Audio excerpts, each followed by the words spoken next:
Évangile de Luc, chapitre 8. Ensuite, Jésus allait de ville en ville et de village en village, prêchant et annonçant la bonne nouvelle du royaume de Dieu. Les 12 étaient avec lui, et quelques femmes qui avaient été guéries d'esprits malins et de maladies, Marie, dite de Magdala, de laquelle étaient sortis 7 démons, Jeanne, femme de Chuza, intendant d'Hérode, Suzanne, et plusieurs autres qui l'assistaient de leurs biens. Une grande foule s'étant assemblée, et des gens étant venus de diverses villes auprès de lui, il dit cette parabole. Un semeur sortit pour semer sa semence. Comme il semait, une partie de la semence tomba le long du chemin. Elle fut foulée aux pieds, et les oiseaux du ciel la mangèrent. Une autre partie tomba sur le roc. Quand elle fut levée, elle sécha, parce qu'elle n'avait point d'humidité. Une autre partie tomba au milieu des épines. Les épines crurent avec elle et l'étouffèrent. Une autre partie tomba dans la bonne terre. Quand elle fut levée, elle donna du fruit au centuple. Après avoir ainsi parlé, Jésus dit à haute voix que celui qui a des oreilles pour entendre, entende. Ses disciples lui demandèrent ce que signifiait cette parabole. Il répondit: « Il vous a été donné de connaître les mystères du royaume de Dieu, mais pour les autres, cela leur est dit en parabole, afin qu'en voyant ils ne voient point, et qu'en entendant ils ne comprennent point. » Voici ce que signifie cette parabole. La semence, c'est la parole de Dieu. Ceux qui sont le long du chemin, ce sont ceux qui entendent. Puis le diable vient et enlève de leur cœur la parole, de peur qu'ils ne croient et soient sauvés. Ceux qui sont sur le roc, ce sont ceux qui, lorsqu'ils entendent la parole, la reçoivent avec joie, mais ils n'ont point de racines. Ils croient pour un temps, et ils succombent au moment de la tentation.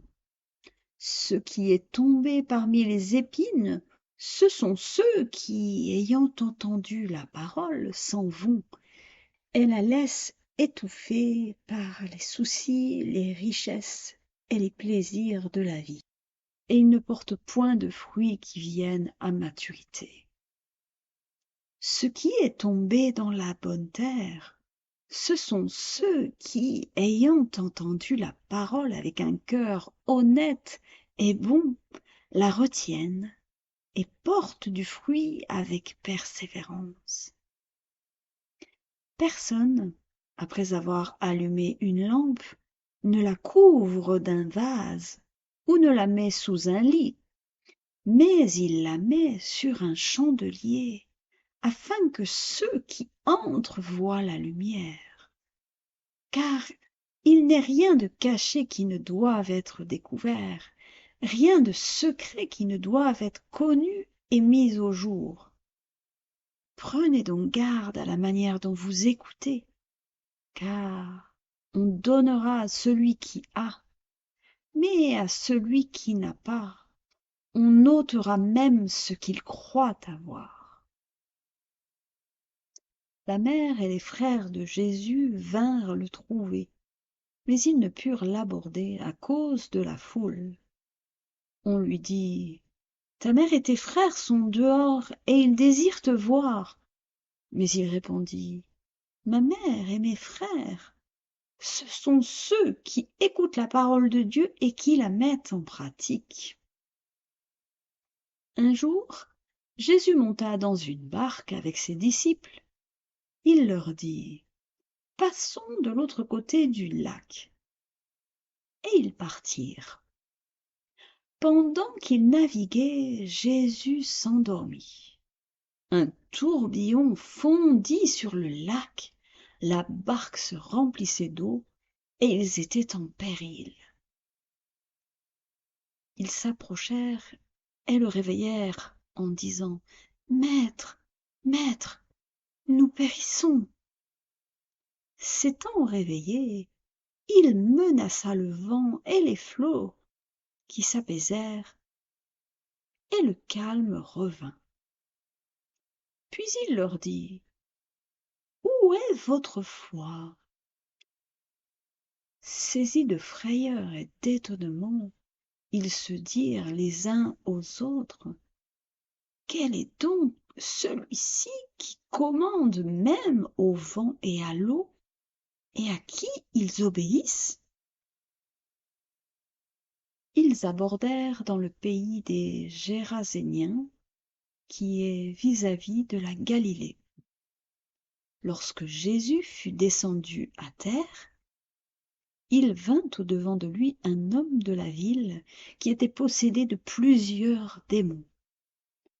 Depuis longtemps, il ne portait point de vêtements et avait sa demeure non dans une maison, mais dans les sépulcres. Ayant vu Jésus, il poussa un cri, se jeta à ses pieds et dit d'une voix forte: Qu'il y a-t-il entre moi et toi, Jésus, fils du Dieu très haut? Je t'en supplie, ne me tourmente pas.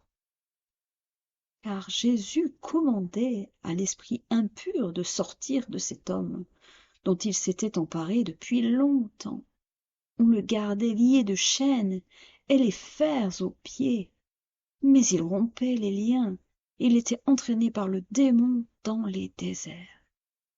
Jésus lui demanda: Quel est ton nom? Légion, répondit-il, car plusieurs démons étaient entrés en lui.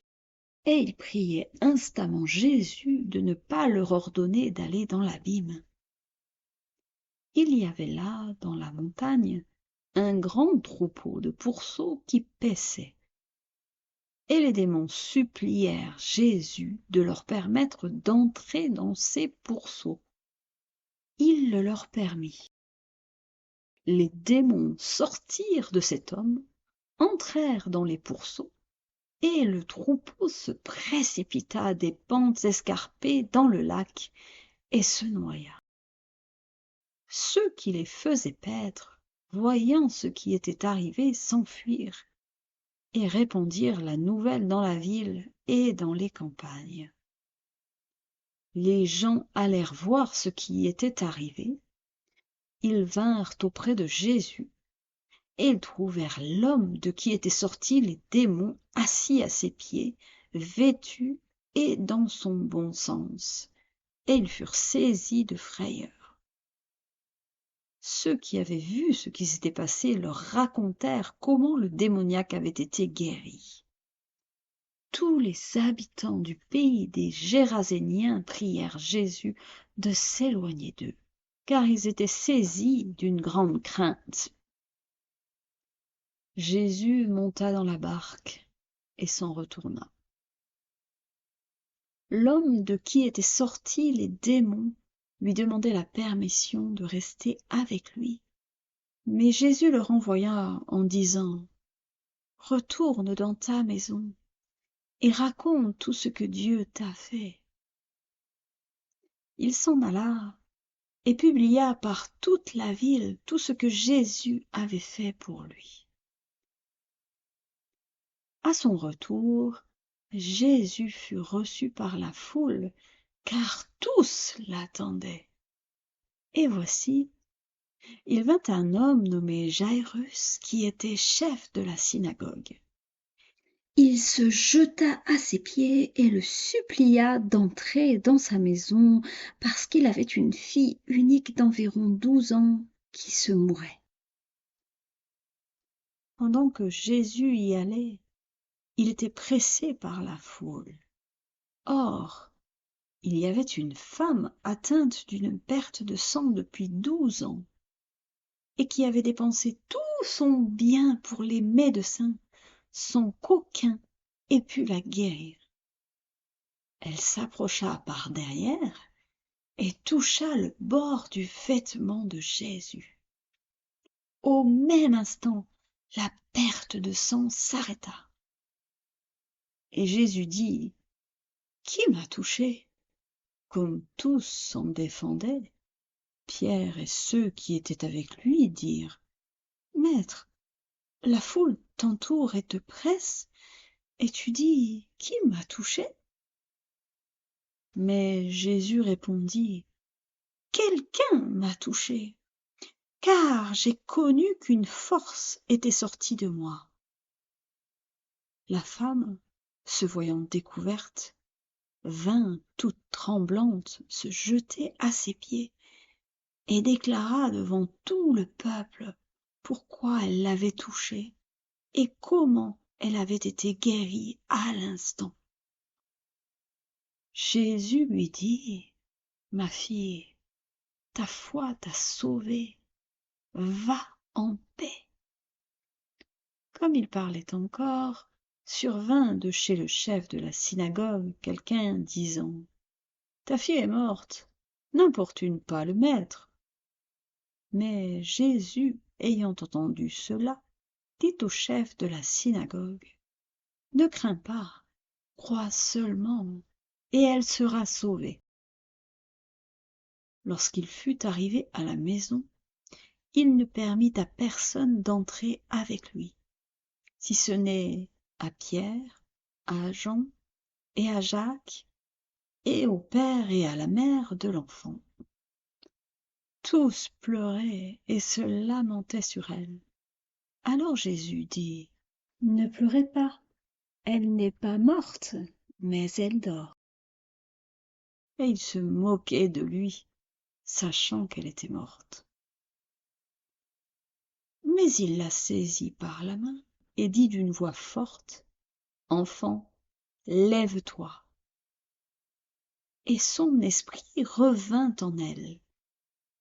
Et à l'instant, elle se leva, et Jésus ordonna qu'on lui donnât à manger.